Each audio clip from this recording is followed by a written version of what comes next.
How significant is this invitation for President Ruto and the Kenyan people?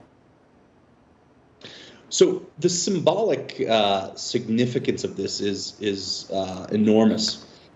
In particular, because what the opportunity for Ruto to speak in front of a joint session in Congress offers is really that the entire government in the United States has his attention, and he's able to speak to and address all of the United States lawmakers, really to be able to define and advance his agenda and Kenya's strategic interests. And so on the one hand, this is certainly symbolic of the relationship between these two countries. And on the other hand, it provides a tangible opportunity for Ruto to say what he'd like to the United States. And what is the most critical issue that Kenyans expect President Ruto to discuss with U.S. President Joe Biden and lawmakers if he does address the Congress?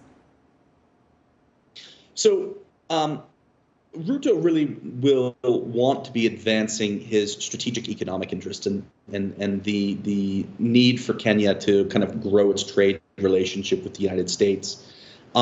One of the key things that Ruto will be prioritizing in this visit is finding avenues to create more access to affordable credit and capital for the country at a macroeconomic perspective, at a business level, and then being able to provide the right kind of credit and capital to individual Kenyans who rely on this to grow businesses and kind of operate day to day. Certainly, Ruto will also be wanting to explore opportunities to have more Kenyans migrate to the United States to work or study. This is an important feature within the remittance economy that's significant for Kenya. And then another priority that Ruto will likely be speaking extensively about is looking for support to make sure that agricultural production and managing the effects of climate change are both sustainable and that they're building in kind of resiliency traps or pitfalls, rather, to be able to make sure that that's managed over the medium and long term.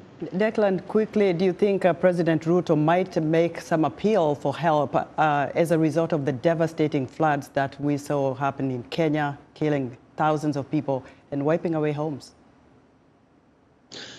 Probably the flooding in Kenya will certainly come up because it has been significant, not just in Kenya, but elsewhere.